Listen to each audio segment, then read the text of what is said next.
Bullets. Oh, bullets. The best method of dispensing liberty. Yes, better than lasers. Yes, better than plasma. Shut up. Bullets are the best. From the humble P2 Peacemaker to the powerful B14 Agitator. Yes, those are all real weapons. Helldivers always have a tool for every tyrant.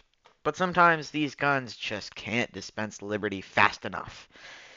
And the solution to that problem is the same solution to most problems. Machine guns. mcgrouch already did that. What?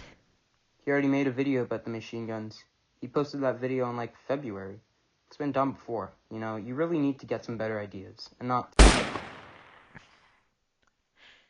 Anyways, these guns spray so much freedom, they can make a super destroyer blush.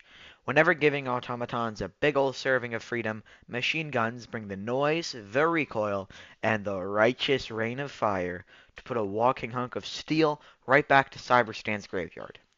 These weapons aren't just support weapons, that is an insult to the 5.56 these guys put down range, because they are managed democracy in fully automatic form.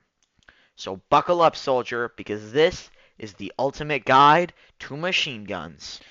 As they say, the stalwart is the best primary weapon in the game. No, the reason they say this is because of the relatively low armor pen. It can't really deal with those heavier enemies like tanks or hulks, unlike other support weapons. However, this gun is a laser pointer of doom on the highest settings.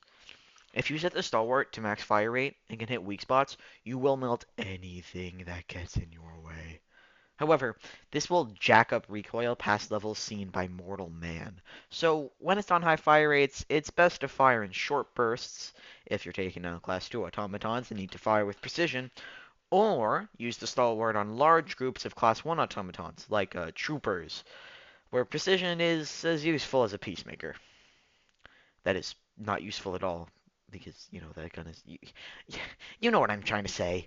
The stalwart functions like a primary weapon and is best used as such. It synergizes really well with a more specialized primary, like the Eruptor.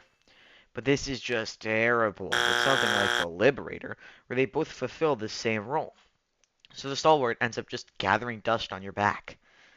Wait, is there dust on my back? If there's no dust on my back, how does the dust get on my back to the what? Am I like... I guess if I'm like laying down in the dust... That someone's got to work on that metaphor. Ugh. Next. If you have played Helldivers 2, you have used the MG43 machine gun. It is nearly unavoidable. It's iconic, almost as much as the Liberator itself. Look, it's in the opening cinematic, and it's on this guy's corpse. This actually makes the implication that it's the only support weapon that the SCAF have access to. That really makes sense, because this is the simplest, most understandable support weapon in the game. It's got medium armor pen, good damage, good fire rate, good ammo economy, good versatility, and can be used against just about any faction in the game. It's a gun. I don't even know why I'm lecturing you about it. You've used it before. And on that note, let's get to something more unique. Alright, enough with the pleasantries. If you're done sitting in your high chair at the kids' table, you can join the adults and talk about Rambo's pride and joy. The heavy machine gun! This thing is like an industrial shredder, in that you really shouldn't be using it past a 5 meter distance. This thing has a reputation for being all bark and no bite, and it absolutely earns it. I mean, as far as effectiveness goes, this thing is not exactly a magnum opus for weapon design. Listen, I like high damage as much as the next guy. I mean, just watch our video about the tenderizer. It's basically just damage glazing. But truly, at what cost? AP and firepower are nice, don't get me wrong, but this thing has the recoil needed for escape velocity. You could stick this thing to your back with the barrel pointing downwards, activate it, and the recoil would function as the goofiest jetpack of all time. The recoil, low magazine size, and trash to your fire rate compared to other options isn't worth anything this gun can give.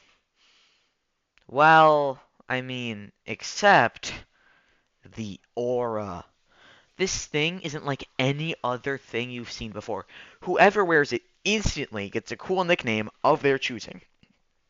This thing immediately gives you a six-pack and removes your shirt whenever you equip it. It's literally a girlfriend magnet. Or at least the next best thing, but that's besides the point. Well, that's the machine guns. From not even a support weapon to the most iconic support weapon to a weapon that needs some support. Hmm. 8 out of 4 stars.